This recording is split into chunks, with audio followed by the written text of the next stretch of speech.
Yan po. Yung unang video po, hindi po kasi nakita yung admin. Ito po yung ano, yung admin namin sa unang video hindi po nakita. Ito po yung pangalawang video. Ito po naka-pending request na siya. Ayan po, lumabas na po yung 5 na ginawa ng resident po. Then view natin.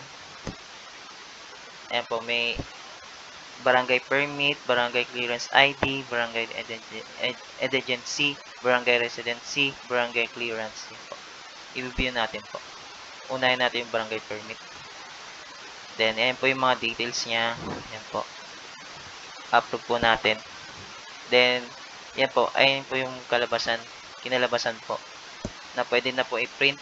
Pwede yung portrait, tsaka landscape. Pwede po. Ayan.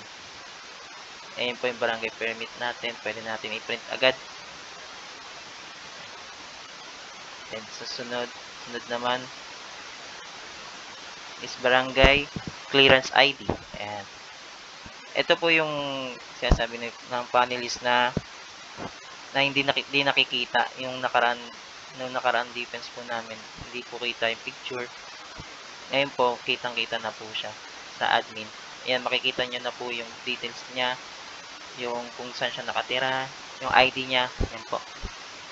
I-upload po natin. Ayan po yung kapag ipiprint nyo na, ayan po yung kinalabasan po ng ganyan po. Ayan po. Ayan. Ayan po. Pwede na po i-print agad yan po. Ayan.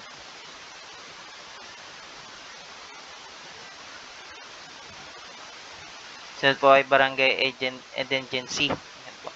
I-view natin. Ayan po yung details niya. Ayan. Ayan po yung yung barangay agency. Yung barangay certification po. Ayan po. Ng barangay Almansados po. Ayan. Pwede na po i-print natin agad yan. Ayan. Then sunod po yung barangay residency. Yan po. Ayun yung details niya. Then, ngayon na rin po ganyan din po. Pwede na po yung agad i-print. Yan po. Ayan po sana.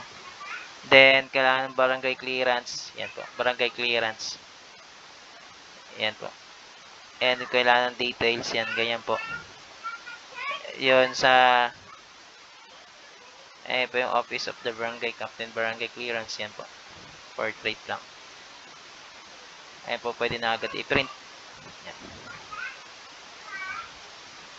Then, yun lang po. Salamat po na marami po. Thank you po. Salamat po. Magandang hapon po.